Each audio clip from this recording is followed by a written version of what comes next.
المرسلین۔ حج جیسے عمل میں، حج جیسے مبارک عمل میں جو لوگ حج کرنے جاتے تھے اسباب اور ذات راہ لے کر نہیں جاتے تھے، قرآن نے ان کی مذمت کی، تزودوا، ذات راہ لے کر جاؤ، فإن خیر الزاد التقویٰ، کیونکہ بہترین زاد یہ ہے کہ تقویٰ ہو۔ تقویٰ یہاں تقویٰ دو معنی میں ہے، یعنی ایک یہ کہ گناہ نہ کرو، دوسرا ہے کہ کسی کے سامنے ہاتھ نہ پھیلاؤ۔ جب کچھ نہیں لے کر جاؤ گے تو ہاتھ پھیلاؤ گے۔ روٹی کے لیے آج تو روٹی وہاں کھڑے ہیں، کبھی کسی سے کچھ لے رہے ہیں، کبھی کچھ سے لے رہے ہیں۔ بچنا یعنی سوال سے بچو۔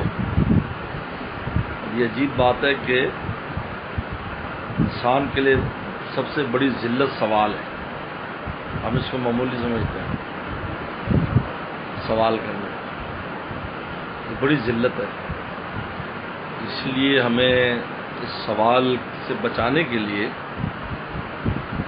شریعت نے قناعت کا ہمیں حکم دیا ہے۔ جو نعمتیں ہیں بس اس کو کافی سمجھو تاکہ سوال نہ کرنا پڑے۔ آپ کے پاس سائیکل ہے اور آپ نے بازار جانا ہے، خام خواہ ایک دوست سے موٹر سائیکل دے دو یار ذرا، میں لگے سائیکل ہے، سوال نہیں کرنا چاہیے۔ آپ کے پاس جو وسائل اس کو استعمال کرو، جانے کی کیا ضرورت ہے؟ موٹر سائیکل کو فرض ہے اس پر جانا۔ موٹر سائیکل ہے آپ جا سکتے ہیں، پھر کار والے تو یار آج کار دے دو یار۔ یہ عجیب ہے، ہم لوگ سوال کرنے کو ہم سوال سمجھتے جو مانگ رہا ہے، یہ بھی تو سوال ہے۔ حضرات صحابہ کرام کا عجیب حال تھا، آپ پڑھے حضرت ابو ذر غفاری کی روایت آتی رضی اللہ عنہ، اور صحابہ کی بھی، کہ اگر ان کا کوڑا گر جاتا نا، گھوڑے پر بیٹھے ہوئے، گھوڑا زمین پر اور صحابہ کھڑے ہیں، تو سوال نہیں کرتے تھے یہ کوڑا اٹھا دو، معمولی بات ہے، خود اترتے تھے اور اتر کو اٹھاتے تھے۔ تو نے کہا کہ یہ کہا کہ سن فرمایا سوال نہ کرو۔ آج ہم سوال کی تشریح سمجھتے ہیں کہ جی مانگنا نہیں، بلا وجہ کے جو سوال ہے، ایک تو ہوتا ہے کہ اس کی واقعی ضرورت ہے اس چیز کی، آپ اس کو کہیں گے بھائی، یہ کہ اس کی ضرورت نہیں، اس کے بغیر بھی آپ گزارا کر سکتے ہیں۔ تو یہ سوال بڑی ذلت ہے۔ فرمایا تزودوا، حاجیو تم حج پر جا رہے ہو، ذات راہ لے کر جاؤ۔ وہ کہتے ہیں نحن المتوکلون، کہ ہم متوکل لوگ ہیں، اس لیے ہم کوئی ذات راہ لے کے نہیں جائیں گے۔ اللہ تعالیٰ نے ان کی مذمت کی کہ یہ کوئی توکل نہیں ہے، لوگوں سے سوال کرتے پھر جا کر بار بار، اس کا نام توکل نہیں ہے۔ توکل اندر کی کیفیت کا نام ہے۔ بات یاد رکھے، جتنی بھی شریعت مطہرہ میں جتنے بھی حکم ہیں، ان کی اصل آپ کی دل کی کیفیت ہے۔ اگر آپ کے دل میں وہ کیفیت ہے تو پھر آپ کا عمل اس کیفیت کے موافق ہے۔ اس لیے حالانکہ تقویٰ نام جو ہے کہ گناہوں سے بچنے کا ہے، کہ آنکھ کو گناہ سے بچائیں، زبان کو بچائیں، کان کو، ہاتھ پاؤں کو بچائیں، لیکن رسول اللہ صلی اللہ علیہ وسلم نے بخاری شریف میں آتا ہے التقویٰ ہا ہنا واشار الی قلبہ، رسول اللہ صلی اللہ علیہ وسلم نے کہا تقویٰ یہاں ہے، اور اپنے دل کی طرف اشارہ فرمایا کہ اس کی اصل یہاں ہے۔ اب اس کی مثال، آپ لوگوں کی وجہ سے کوئی گناہ نہیں کر رہے، لوگ کیا کہیں گے یار مولانا صاحب ہیں، دیکھو یار مولانا صاحب ہو کر یہ کام کرتا ہے، گناہ نہیں کر رہے، یہ تقویٰ نہیں ہے۔ تقویٰ تو ہوتا ہے جو خوف خدا سے ہو۔ ہم بہت سے گناہ نہیں اس لیے کرتے جلوت میں، لوگوں کی وجہ سے خلوت میں کرتے، اس کا کیا مطلب ہے؟ تقویٰ نہیں ہے۔ اگر یہاں ہوتا تقویٰ یہاں، تو جلوت خلوت برابر ہے، کیونکہ جس کا خوف ہے وہ جلوت میں بھی ویسے ہی ہے، خلوت میں بھی ویسے ہی۔ دیکھیے، اس لیے فرمایا تزودوا، ذات راہ، یہ توکل نہیں، ذات راہ لے کے جاؤ۔ فإن خیر الزاد التقویٰ، بہترین ذات راہ یہ ہے کہ تم گناہ سے بچو، سوال سے بچو، یعنی اللہ کی نافرمانی بھی نہ کرو، مخلوق کے سامنے ہاتھ بھی نہ پھیلاؤ۔ مخلوق کے سامنے آپ کچھ ہے نہیں تو لازمی بات ہے مانگے گا، ایک اللہ والے تھے نا، تو انہوں نے کہیں جا رہے تھے تو دیکھا کہ ایک جو ہے کوا جو آنکھوں سے نابینا ہے،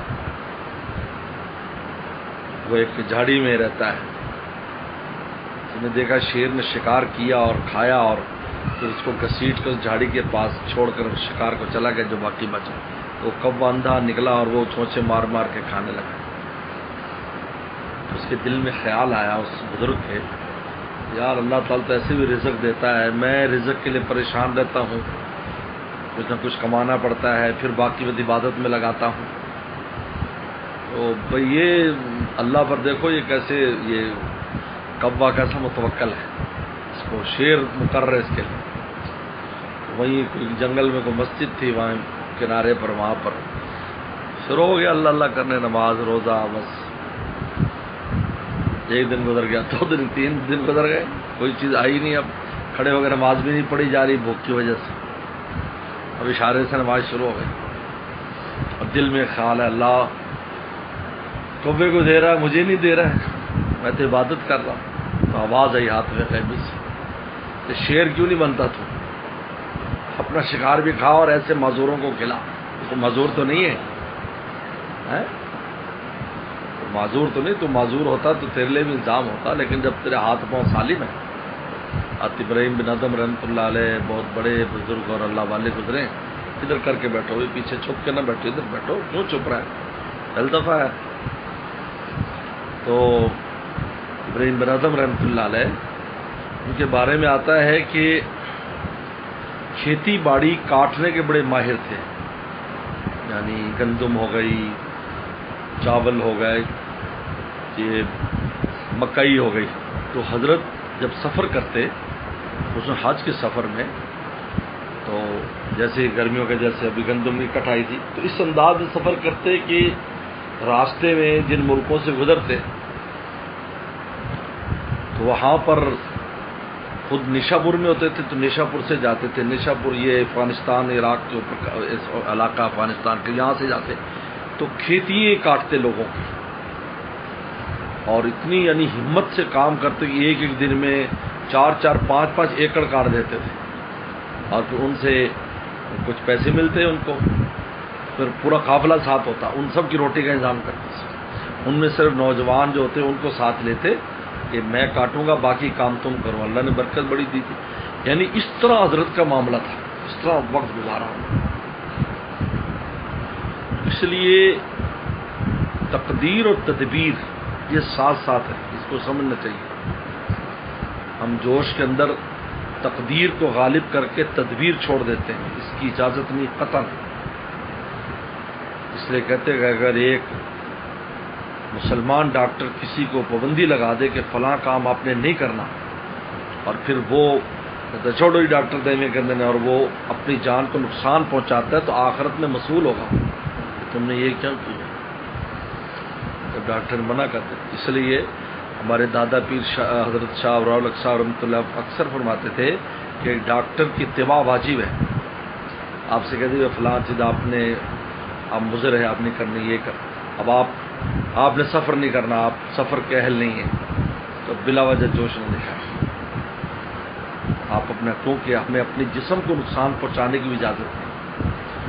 دیکھو 3 چیزیں ہیں، انسان کا جسم ہے، روح ہے، عزت ہے. نے فرمایا کسی مومن کو یہ لائق نہیں کہ اپنی عزت کو نقصان پہنچائے، کسی مومن کو اپنی روح کو نقصان پہنچائے، اپنے جسم کو نقصان پہنچائے. اس لیے تو خودکشی حرام ہے. ہم اگر اپنے جسم کو نقصان پہنچائے بلا وجہ، حرام ہے، کیونکہ یہ سب امانات ہے. جسم بھی امانت ہے، روح بھی امانت ہے. تو اب جسم کے اپنے تقاضے، روح کے اپنے تقاضے. جسم کے لیے روٹی چاہیے، پانی چاہیے، بیمار ہو تو دوا چاہیے. روح کے اپنے تقاضے کہ نماز چاہیے، روزہ چاہیے، اور کوئی روحانی بیماری آ جائے تو اللہ اللہ چاہیے، ذکر چاہیے، استغفار چاہیے. یہ امانات ہیں. اس لیے تقدیر تدبیر اس میں کبھی جوش نہ دکھائے. جو تدبیر ہے اس کو اختیار کریں. میں ان دنوں میں یہ جو کرونا چلا، جب شروع ہوا تو اس میں مجھے بڑی حیرت ہوتی ان دینداروں پر اور علماء پر بھی ہے. وہ علماء بڑے علماء تو ان کو میں تو نہیں کہوں گا، وہ تو چھوٹے چھوٹے علماء ہیں، بڑا چھوٹا انسان کے سوچ سمجھ کے اعتبار سے بنتا ہے کہ ہمارے جو اکابر ہیں وہ متفق علیہ فتوے دے رہے ہیں کہ مسجدوں میں فاصلے سے نماز پڑھیں. آپ نے بھی پڑھا، مفتی تقی صاحب دے رہے ہیں، وائس میسج بھیج رہے ہیں، فاصلے سے نماز پڑھیں، اس کا خیال کریں، اس کا خیال کریں، یہ کریں. بڈھے لوگ نہ جائیں، بہار ہے تو وہ نہ جائیں، گھر میں نماز پڑھیں. اب ہمارے دیندار طبقہ وہی جاتا مسجد میں، بے دین تو کیا جانا. اور ان میں ایسے ہمارے بے سمجھ علماء کرام اس پر رد کر رہے ہیں، بھائی مکروہ ہے، کراہت لکھی ہے فاصلے کرنا، ہم تقریریں کر رہے ہیں. وہ میں نے خود سنا، اور ایک ٹوٹے جوش سے قسمیں کھا رہا تھا کہ مجھے ایک مریض دکھا دو کورونا کا دنیا میں یوں کر دوں. کوئی کسی نے کلپ بھیجا، انا للہ و راجعون. آپ کو اپنے بڑوں پر اعتماد نہیں ہے، آپ کس بات کا آپ کی دینداری ہے؟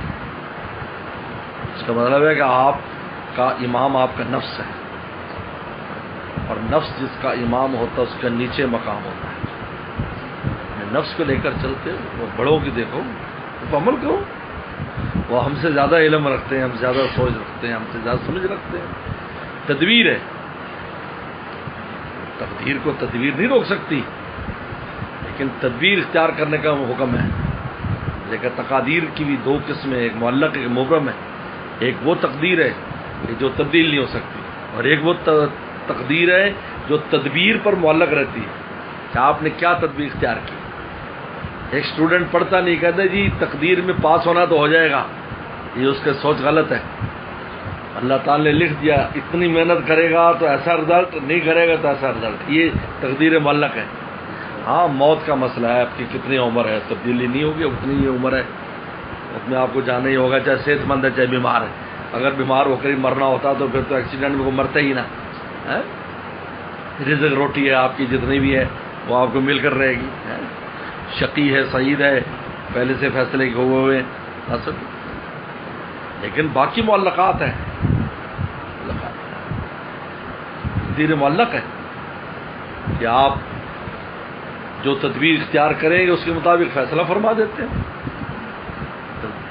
تو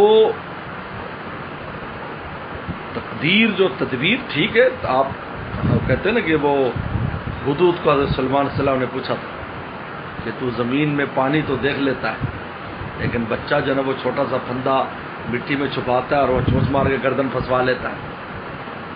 تو انہوں نے یہ کہا تو سلمان السلام سے کہ اذا جال قدر بطل الحذر، جب تقدیر آ جاتی ہے تو تدبیریں فیل ہو جاتی ہیں.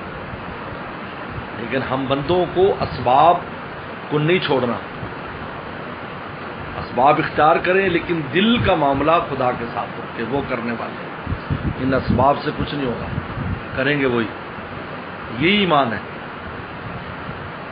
ایمان اسی کا نام ہے. اگر دیکھو جیسے لوگ کرتے ہیں کہ لوگ کوئی کام نہیں ہوا، ساری دنیا میں دھکے کھا کھا کے اب اللہ تعالیٰ کا بوا مان لیا، یعنی اللہ کے چوکڑے پہ اللہ میاں آپ تو ہی کرنے والا ہے، اب تو ہے، کہتے اب تو اللہ ہی اللہ ہے. بھائی یہی تو امتحان تھا، اللہ تو پہلے سے تھے، آپ کو پہلے دن ہی وہیں آنا چاہیے تھا. آپ نے الٹا کر دیا کہ جو پہلا تھا اس کو پیچھے کر دیا، پیچھے والوں کو پہلے کر دیا. پہلے اللہ تھے پھر اسباب تھے، اب الٹا ہو گیا معاملہ، پہلے اسباب آ گئے بعد میں اللہ آ گیا. اس لیے حضرات صحابہ اکرام کو میں اس آیت پر کبھی غور کرتا ہوں، حیران ہوتا ہوں کہ غزوہ احد میں صحابہ اکرام اتنے شدید زخمی، 70 شہید، 70 زخمی اور عجیب حالت. اور پیغمبر صلی اللہ علیہ وسلم کے بارے میں آ رہا ہے کہ پیغمبر صلی اللہ علیہ وسلم جو ہے ان کا نعوذ باللہ انتقال ہو گیا. کیا خراب ہو رہا ہے، کیا ہو گیا، بند ہو گیا. تو یہ آ رہا ہے. اب صحابہ کرام نے جب آیا ان کا آ کر خبر دی، مشرک آیا، اس نے آ کر کہا کہ دوبارہ واپس آ رہے ہیں اور پہلے سے زیادہ تکڑے ہو کر آ رہے ہیں. صحابہ کرام یہ نہیں ہے کہ وہ پہلے اسباب کے پیچھے دوڑے ہوں، حالانکہ ان کا اسباب کیا تھے؟ رسول اللہ کے پاس جاتے کہ رسول اللہ کو تلاش کرو بھائی، یا کسی بڑے صحابی کو تلاش کرو، ہمیں کیا کرنا ہے. لیکن کیا کہا؟ قالوا حسبنا اللہ ونعم الوکیل، یہ پہلا لفظ ہے اللہ کا بھی۔ میں کہتا ہوں یہ اہم وظیفہ ہے، جب بھی آپ کو کوئی معاملہ پیش آئے فوراً زبان سے نکالو حسبنا اللہ ونعم الوکیل، بس۔ کیونکہ اگر اس کہنے میں، اس لفظ کے اندر کوئی تاثیر نہ ہوتی، صحابہ منہ سے نہ کہتے۔ یہ صحابہ کا منہ سے اس لفظ کا کہنا یہ دلیل ہے کہ اندر کی کیفیت تو تھی لیکن زبان سے بھی اس کو ادا کیا۔ جیسے صبر کے اندر کیا ہے؟ بشر الصابرین الذین اذا اصابتهم مصیبہ قالوا انا للہ۔ دیکھو صبر اندر کیفیت ہے لیکن زبان سے انا للہ و انا الیہ راجعون پڑھنا ہے آپ نے، یہ قرآن کہہ رہا ہے انا للہ و انا الیہ راجعون پڑھنا ہے۔ تو معلوم یہ ہوا کہ الفاظ کی بھی تاثیر ہے، یہ بہت اہم بات ہے، ہم توجہ نہیں کرتے اس پر کہ الفاظ کی ایک تاثیر ہے۔ قالوا حسبنا اللہ ونعم الوکیل، تو الفاظ، لیکن وہ لفظ موقع پر، اگر آپ نے موقع پر نہیں کیا تو اس کا فائدہ نہیں۔ آج کا تکبیرات تشریق ہیں، آپ نے اگر نماز کے بعد نہیں کی تو ان کا کوئی فائدہ نہیں۔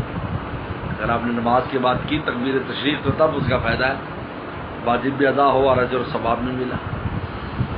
بے محل جو چیز ہے اس کا ثمرات نہیں ہوتے، جس طرح بے موسم میں کوئی چیز آپ اگائیں تو وقتی نہیں ہے کہ آپ کتنی محنت کریں۔